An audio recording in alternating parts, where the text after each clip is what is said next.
بسم الله، السلام عليكم. واش راكم؟ ان شاء الله تكونوا كامل بخير وفي احسن حال. اليوم جبت لكم اكله تقليديه بزاف هايله. انا نغفل عليكم بصح كي تكون حاجه تقليديه ما نحبش نبخل عليكم. فوالا كامل تحبوا التقليدي، وقليل اللي يعرف التقليدي سورتو المبتدئات. وثاني كاين اللي راهم كبار وراهم ناسين التقليدي، راهم غير مع العصري. هذاك اللي انا كي نخدم حاجه تقليديه ما نحبش نبخل عليكم، نغفل عليكم بصح التقليدي ما نغفلش عليكم. فوالا هكذا جيت نخدم كسره البراج، قلت علاش ما نشاركهاش معكم. فوالا هاي ليكم اليوم جبت لكم كسرة البراج، ان شاء الله تعجبكم على طريقتي وعلى الطريقه الاصليه تاع ناس زمان. فوالا ان شاء الله تعجبكم. دوكم يزيدوا فيها بزاف بزاف مكونات. انا راه جبتها لكم الطريقه الاصليه، ما نزيد فيها والو وما نقص فيها والو. فوالا حطيت هنا 3 كيلات تاع سميد المتوسط، مش رقيق ومش خشين. وحطيت 3 مغارف صغار تاع ملح، وحطيت 2 مغارف كبار تاع سكر. قلت لكم على الطريقه الاصليه مانيش راح نزيد فيها حاجه. فوالا وهنايا عندي كيلة تاع سمن ذايبه. فوالا زدت لها شويه برك تاع زيت، هذيك الزيت باش يخلي لنا الفطيره تاعنا هذيك ولا كسرة البراج هذيك كي تبرد تبقى طريه، ما تنشفش وما تيبسش. فوالا دوكا هنايا حطيت الكيلة اللي عبرت بها السميد عبرت بها ليدام. انا هنا حطيت السمن وزدت له شويه تاع الزيت. وانتم لكم الاختيار، كيما تقدري تحطي الزبده، كيما تقدري تحطي الزيت برك. الا ما عندكش زبده ولا سمن حطي الزيت برك، كامل عندكم الزيت في الدار. فوالا دوكا هنايا نبسو هذيك السميد تاعنا، نبسوه مليح مليح حتى اللي يدخل كامل هذاك السمن في السميد تاعنا. وما نحكوش الحبه تاع السميد باش ما تذوبناش، غير بصبعتينا. ومن بعدها نبداو نحطو في الماء. هنا عندي كيلة تاع ماء مخلطه مع الماء زهر. فوالا هكذا ونبدا نلم في العجينه بشويه هكذا، غير بصبعتيه، ما نعجنش بصبعتيه حتى تلم معايا كامل ديك العجينه. فوالا هكذا غير بصبعتيه برك، ما نعجنوش باش الحبه السميد تاعنا ما تذوبش. هكذا غير بصبعتينا حتى تلم معانا كيما الفطيره عادي، كيما الفطيره وما خلوش يابسه. الا خليتي العجينه تاعك يابسه راح تجيك كسره البراش تاعك يابسه. طري العجينه تاعك باش تجيك كسره البراش طريه. دوك هنا عندي شويه تاع التمر، انا هنا ماشي بزاف، شويه غرس ماشي بزاف، كان عندي مقبل. فوالا شويه برك. رايحه نحط عليه 2 مغارف كبار تاع سمن، ونحط عليه 2 مغارف كبار تاع الماء زهر. وانت على حسب الكميه اللي عندك تاع الغرس. فوالا تقدري تزيدي، انا هنا عندي شويه برك تاع غرس، هكذاك واحد النص باطه برك ماشي بزاف. فوالا دونك هنا نبدا نعجن، شوفوا هنا يكون يابس معايا. نبدا نعجن هكذا حتى اللي يطرى معايا. ما تفوروش التمر تاعكم، الا فورتوه من بعد كي تبرد كسرة البراج يولي هذاك الغرس اللي داخل يولي قاصح. بصح كي نخدموه كيما هكذا الغرس تاعنا ما يعاودش يبس، يبقى طري. هذاك اللي ننصحكم ما تفوروش، هكذا خدموه يبقى لك طري، تقعد لك ديك كسرة البراج 10 ايام تبقى لك طريه 10 ايام. فوالا دوكا هنايا بعد ما خدمناه هاوليكم، شوفوا شحال يجي طري معانا هكذا. هنايا شوفوا الطراوه تاعو، شوفوا راح يبقى لنا هكذا طري، مش حيبس هكذا. شوف لازم يكون هكذا طري باش كي تحطيه في ديك الكسره تاعك ديك الكسره تجيك طريه ويبقى هذاك الغرس تاعك طري. دوك بعد ما خدمنا الغرس تاعنا حطينا على جهه، دوك نروحوا السميد تاعنا. شوفوا لقيناه شرب كامل هذاك الماء. دوك نعاودوه هكذا نفتحوه. ونسيت ما قلت لكمش باللي الماء نديروه شويه دافي باش هذاك السمنه تاعنا ما يجمدناش. فوالا دوكا هنا كي نجيو نعاودو نشربوا السميد تاعنا يكون الماء شويه دافي، شويه ماشي سخون سخون، شويه دافي. دوك نفتحوا كامل هذاك السميد تاعنا هكذا حتى نفتحوه كامل. ومن بعد نبداو تاني نرشوا بشويه حتى يتلم معانا. فوالا هذه الطريقه تاع ناس الزمان، ان شاء الله تعجبكم. الا جربتوها ان شاء الله تنجح لكم. ولأول مره تشوف القناه دير ابوني تفعل الجرس باش يلحقها كل جديد. بارطاجي فيديوهاتي ما تنسوش. فوالا هكذا انا ما نبخلش عليكم في حاجه تقليديه. هي صح العصري شباب، صح يبقى التقليدي هو الصح. فوالا كامل نحبوا تقليدي كبير وصغير. انا عندي بزاف ما خدمتهاش ولادي توحشوها، ولاو دائما يقولوا لي ماما كسرت البراج كسرت البراج. اللي لقيت عندي الوقت قلت علاش ما نخدمهاش ونصورها معاكم هكذا برك تستفادوا، ان شاء الله تستفادوا من الفيديو. فوالا هكذا نبقاو نعجنوا غير بيدينا، ما نحكوش الحبه تاع السميد كي نحطوا لها السمن باش ما تذوبناش.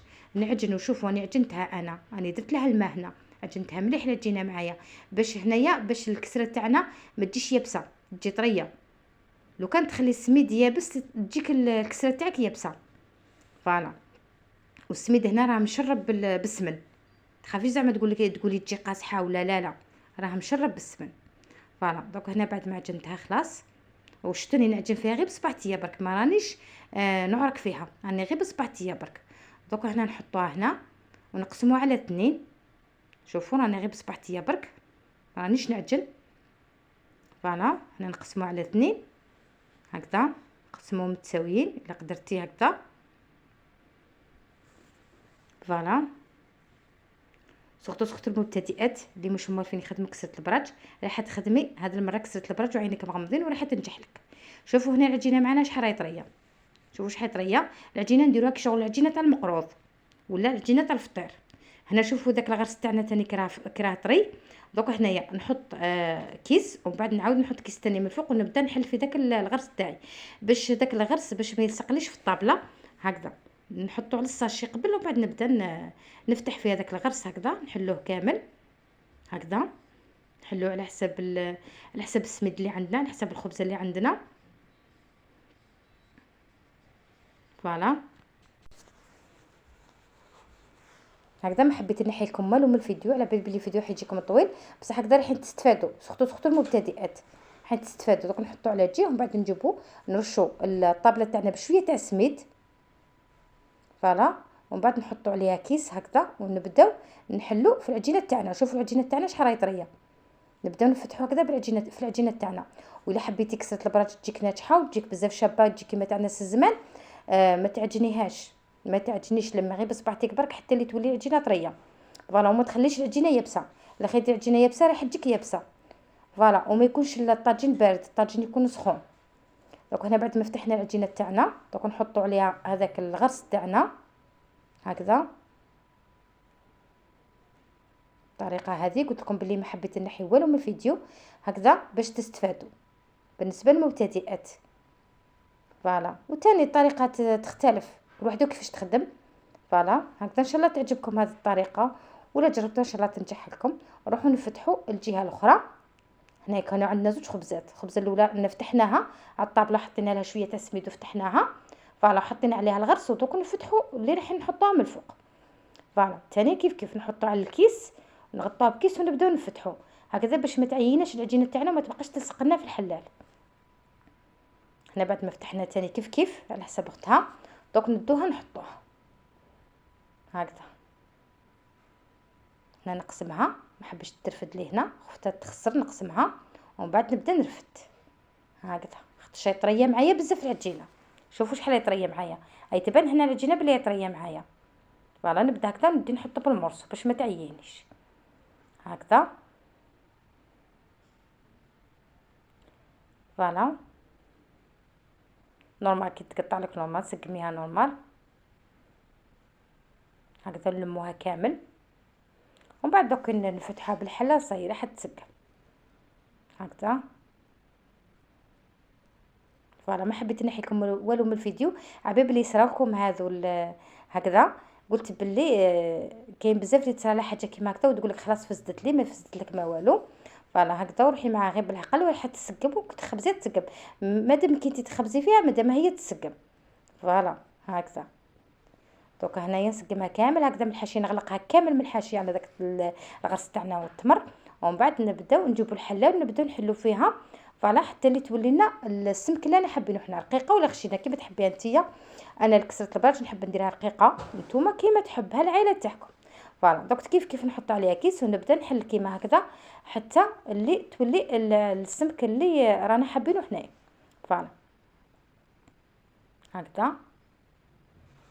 شوفوا شحال راهي تمشي معنا العجينه هكذا العجينه هي راهي تمشي والغرس الثاني راهي يمشي معاه. فوالا انا هنا كان عندي الغرس شويه قليل بصح هكذاك وجا باين.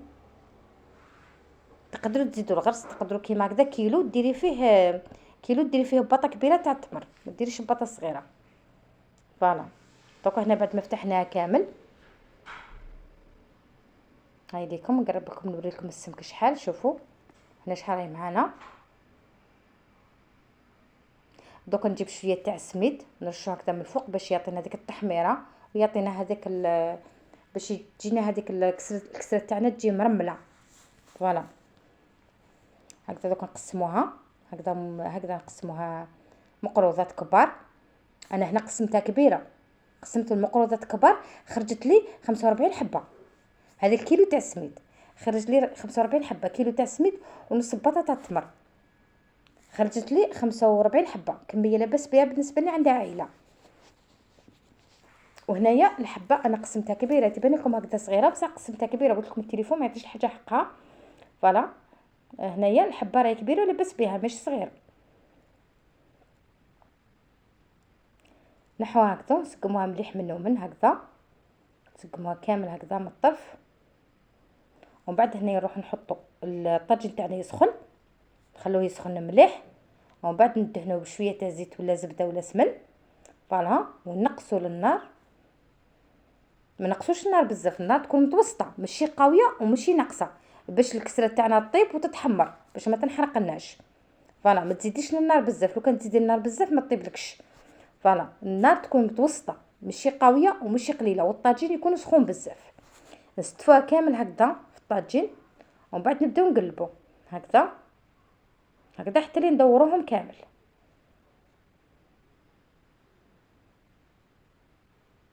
ان شاء الله يعجبكم هذا الفيديو، ان شاء الله تستفادوا منه، وان شاء الله تعجبكم الطريقه تاع هذه الكسره كيفاش خدمناها. ان شاء الله تعجبكم الطريقه تاعي. فوالا انا هذه هي طريقتي في كسره البراج.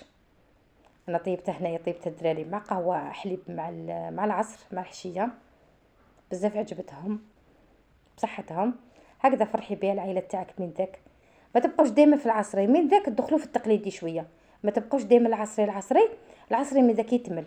بصح التقليدي سورتو تقليدي، كي طيبي حاجه تقليديه تحسي روحك طيبتي. كي طيبي حاجه تقليديه وتشمي ريحتها في الكوزينه تحسي باللي صح راكي طيبي، وتحسي باللي صح راكي واقفه في الكوزينه. والعائله تاعك تحطي لهم ديك الحاجه التقليديه يفرحوا بها، تخص بيك شغل هذاك اول مره راكي طيبي. كي تشوفيهم فرحوا بهذيك الحاجه التقليديه، شغل اول مره كطيبي لهم، اول مره كتحطي لها في الماكله كتحطي لهم حاجه تقليديه يفرحوا بها. هذاك اللي انا كنطيب حاجه تقليديه ما نحبش نبخل عليكم، حتى لو نكون عيانه، حتى لو ما عنديش الوقت، ونصورها ونطلعها لكم هكذا باش تشوفوا التقليدي وباش تفرحوا العائله تاعكم بالتقليدي، ما تبقوش دائما العصري. من ذاك النوع شويه، من ذاك ندخلوا شويه في التقليدي. هاي لكم شوفوا كيفاش جات معنا طريه، شوفوا هنا جات تذوب معانا، يتبان لكم هكذا كي حمارته كما تبان لكم قاصحه بصح جات تذوب معانا. شوفوا داك الغرس كيفاش جاي يذوب معانا. فانا ان شاء الله تعجبكم، ولا جربتوها ان شاء الله تنجح لكم، ولا عجبتكم ديروا لايك. شاهدكم في الجنه ومع السلامه.